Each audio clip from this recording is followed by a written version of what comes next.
Hello friends, मैं हूं वंदना भारती और आज देखते हैं छोटा सा अपडेट नेचुरल गैस में। क्योंकि नेचुरल गैस में मुझे लग रहा है कि मैंने काफी दिनों से कहा था कि एक फॉल है। 160 से नीचे गया तो 150 एक बहुत बड़ा मेजर सपोर्ट है और वहां से प्राइसेस जो है रीबाउंड करेंगे। लेकिन अगर देखा जाए तो 159 के करीब से नेचुरल गैस के प्राइसेस में एक रीबाउंड आया है। रीजन भी है इसके वीक रहने का। पहले वीक रहने का रीजन देख लेते हैं, क्योंकि यूरोप में इसकी बड़ी डिमांड होती है। लेकिन इस बार जब दूसरा विंटर है तभी भी यहाँ पे जो स्टोरेज है यूरोप का वो 87.5% से यहाँ पे फुल है।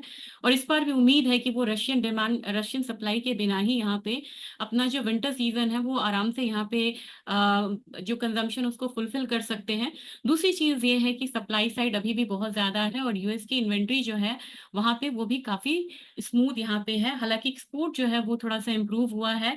और देखा जाए तो पॉजिटिव चीजों में ये हुआ है, यूएस का जो रिग काउंट है जहां से गैस का प्रोडक्शन होता है वो 3 रिग्स यहाँ पे काउंट में कम हुए हैं, वो 98 आए हैं। ये पहले 100 से ऊपर हुआ करता था, जो कि धीरे धीरे रिग काउंट्स कम हो रहे हैं। ये एक नेचुरल गैस के लिए पॉजिटिव चीज है। दूसरी चीज ये है यहाँ पे कि अभी यहाँ पे जो सीजन है, जो वेदर है वो यहाँ पे नॉर्मल रहेगा। लेकिन अगला हफ्ता जो है, ये जो हफ्ता के बाद हफ्ता आने वाला है वो यहाँ पे थोड़ा सा यहाँ पे हार्श हो सकता है। और वहां पे एक बार नेचुरल गैस की जो डिमांड है वो यहाँ पे बढ़ेगी। उसकी वजह से एक हम यहाँ पे थोड़ा सा एक मार्जिनल अपसाइड जो है वो आता हुआ देख सकते हैं। तो अभी 3 से 4% का एक अपसाइड हम लोगों ने बेस से यहाँ पे ऊपर आता हुआ देखा है। हो सकता है कि थोड़ा सा और अपसाइड आता हुआ देखें और एक मार्जिनल बाइंग की तरफ यहाँ पे नेचुरल गैस बढ़ रहा है। मैं ये नहीं कह रही कि यहाँ से कोई भी यहाँ पे ट्रेंड चेंज है और यहाँ से बड़ा मेजर रिवर्सल आएगा। फंडामेंटल्स अभी भी यहाँ पे वीक है, लेकिन एक टाइमली जो बिल्कुल शॉर्ट टर्म फंडामेंटल से ट्रिगर्स हैं वो यहाँ पे थोड़े से यहाँ पे बुलिश हुए हैं। जिसमें क्या है कि रिग काउंट्स यहाँ पे कम है। अगला हफ्ता यहाँ पे जो डिमांड है नेचुरल गैस का वेदर के अकॉर्डिंग यहाँ पे बढ़ेगा। दूसरी चीज है कि यूरोप में 13% एक अपसाइड देखने को मिला था यहाँ पे पिछले हफ्ते। लेकिन यहाँ पे मिडिल ईस्ट के टेंशन की वजह से वहां पे भी हम थोड़ा सा यहाँ पे एक डाउनफॉल आता हुआ देख रहे हैं। और पैनिक सेलिंग जब आया था यहाँ पे तो हर एसेट क्लास से पैसा जाता है, और पैसा जाता है तो उसमें चाहे वो इक्विटी हो, करेंसी हो, कमोडिटी हो, पैनिक सेलिंग के थ्रू वहां पे सारे जो है वो कैश पे बैठते हैं और एक सेफ हेवन बाइंग का इंतजार करते हैं वहां पे। जिसकी वजह से भी हम लोगों ने नेचुरल गैस में एक फॉल आता हुआ देखा था। एक बेरिश फैक्टर और है कि थोड़ा सा यहाँ पे एलएनजी सप्लाई जो है वो यहाँ पे बढ़ा है। और स्ट्रॉन्गर सप्लाई जो है ये नॉर्वे में बढ़ा है, इस बात को हम ध्यान में रखेंगे। तो उसका भी एक बेरिश प्रेशर आया था। तो दो तीन यहाँ पे कारण है। एक तो यहाँ पे मुझे लग रहा है कि एक लोअर लेवल बाइंग यहाँ पे आएगी। एक थोड़ा सा मतलब मौसम जो है वो यहाँ पे अगर वार्मर होके आता है तो यहाँ पे कूलिंग डिमांड आएगा। दूसरी चीज ये है कि अगर इन्वेंट्रीज यहाँ पे थोड़ी सी कम होती हुई नजर आती है तो फर्दर एक यहाँ पे एक अपसाइड जो है वो यहाँ पे देखने को मिल सकता है। लेकिन यहाँ पे बात बेयरिश की भी करनी बहुत जरूरी है। तभी मैं कह रही हूँ कि अगर अपसाइड आता भी है तो लिमिटेड होगा। क्योंकि यहाँ पे बात अब रिसेशन की भी हो रही है कि यूएस में भी रिसेशन आएगा और आ सकता है। और अनएम्प्लॉयमेंट के डेटा वहाँ पे बहुत वीक होके आए थे, ये अच्छी बात नहीं है। चाइना में भी डेटा यहाँ पे वीक होके आ रहा है। साथ में जियो पॉलिटिकल टेंशन बहुत ज्यादा है। तो ईरान और इसराइल का टेंशन बढ़ता है, क्योंकि ईरान यहाँ से सप्लाई करता है नेचुरल गैस को। तो वहां पे थोड़ा सा हम प्रीमियम आता हुआ देख सकते हैं। नहीं तो मुझे लग रहा है कि एक रेंज में यहाँ पे ट्रेड होगा। मैं आपको यहाँ पे चार्ट के थ्रू समझाना चाहूंगी कि चार्ट में कैसा ये दिख रहा है नेचुरल गैस का।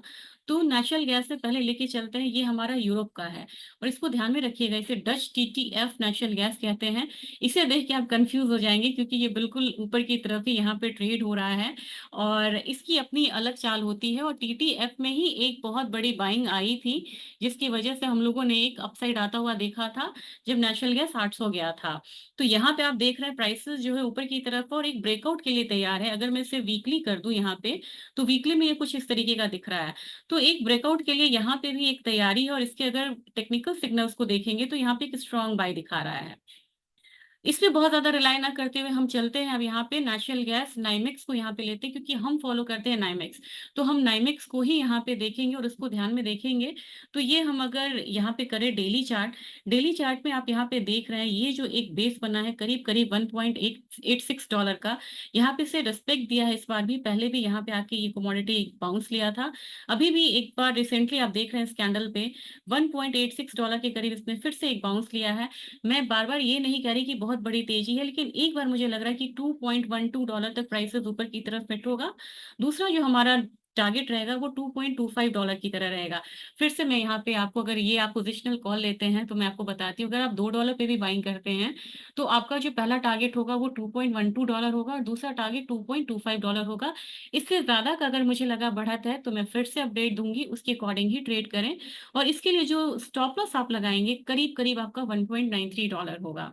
तो ये तो हम लोगों ने बात करी कि इस टर्म्स में कि यहाँ पे इंटरनेशनल मार्केट में क्या हो रहा है। अगर यहाँ पे घरेलू बाजार की बात की जाए तो आप ये देख रहे हैं वीकली चार्ट। सबसे पहले मैं इसे यहाँ पे डेली करना चाहूंगी।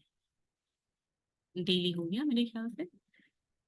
और डेली में अगर आप देखेंगे तो यहाँ पे भी ये जो 160 का मैंने आपको कहा था कि 160 का एक मुझे लग रहा है सपोर्ट है, उसको तोड़ेगा तभी जाके यहाँ पे हम एक अपसाइड जो है वो आता हुआ तोड़ेगा तभी हम 150 देखेंगे, नहीं तो एक अपसाइड ऊपर का आता हुआ यहाँ पे हम देख सकते हैं।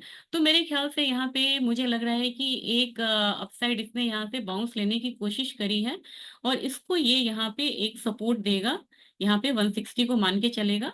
दूसरा मुझे लग रहा है कि अगर इसे मैं यहाँ पे लेके चलूं तो 172 के ऊपर ये कमोडिटी ट्रेड हो रही है। नेक्स्ट जो हमारा टारगेट बनेगा करीब करीब यहाँ पे हम 180 का लेके चल सकते हैं।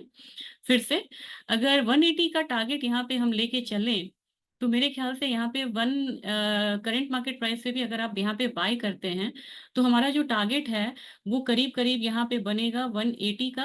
और इसके लिए स्टॉप लॉस आपको लगाना होगा 165 के करीब का। जो सेकंड टारगेट यहाँ पे हम लेंगे वो सेकंड टारगेट करीब यहाँ पे हम लेंगे 190 का।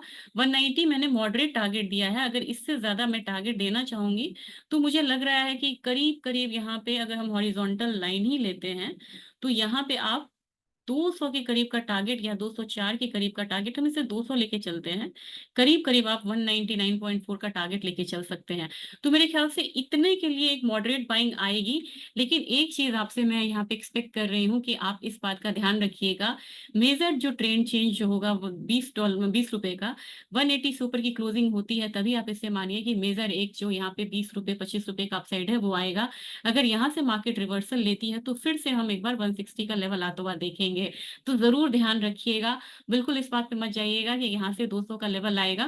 पहला छोटा सा टारगेट लेंगे 180 का, 180 से ऊपर की क्लोजिंग होती है तो यहाँ पे हम करीब करीब 200 से लेके 204 तक का टारगेट लेंगे।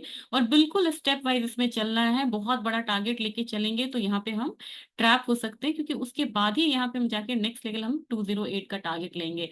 तो इसके साथ मैं यहाँ पे स्टॉप शेयर करना चाह रही हूँ और मुझे लग रहा है कि यहाँ पे आपको बाइंग का कंफर्मेशन का भी वेट करना चाहिए। या आप करंट मार्केट प्राइस से भी बाय करते हैं तो 180 से ऊपर का टारगेट फिलहाल वहीं रखिए और जो स्टॉप लॉस बनेगा वो करीब करीब आपको 166 के करीब आप लगाते हैं तो भी यहाँ पे चलेगा। आप वीडियो को शेयर जरूर करिएगा और फीडबैक आप जरूर देंगे ये वीडियो कैसा लगा। एक बहुत क्विक नेचुरल गैस से मैंने अपडेट दिया क्योंकि मुझे लगा कि हो सकता है कि ये जो अपसाइड है ये मिस ना हो जाए और अपॉर्चुनिटी लॉस यहाँ पे ना हो। Thank you.